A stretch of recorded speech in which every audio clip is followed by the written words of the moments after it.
الحمد للہ رب العالمین والصلاة والسلام علی نبینا محمد وعلی آلہ وصحبہ اجمعین۔ اللہ تعالیٰ کے سوا کوئی معبود برحق نہیں، کیونکہ اللہ تعالیٰ ہی خالق، مالک، رازق ہے اور پالنے والا ہے، تو عبادت بھی اسی کا حق ہے۔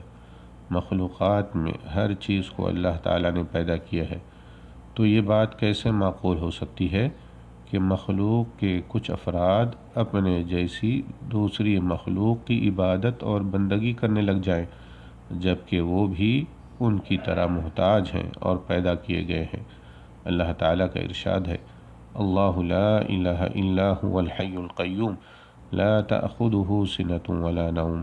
اللہ کے سوا کوئی معبود برحق نہیں، وہ زندہ اور کائنات کا نظام تھامنے والا ہے، اسے نہ اونگ آتی ہے اور نہ نیند۔ سورہ البقرہ 255۔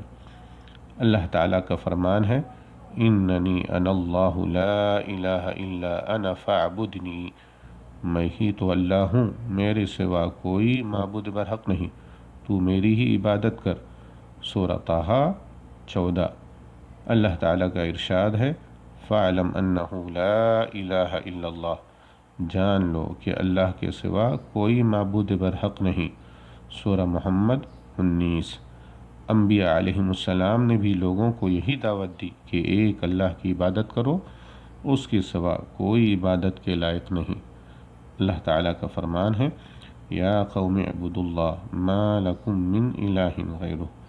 اے میری قوم، اللہ کی عبادت کرو، اس کے سوا تمہارا کوئی معبود نہیں۔ سورہ الاعراف آیت نمبر 59۔ والسلام علیکم ورحمۃ اللہ وبرکاتہ۔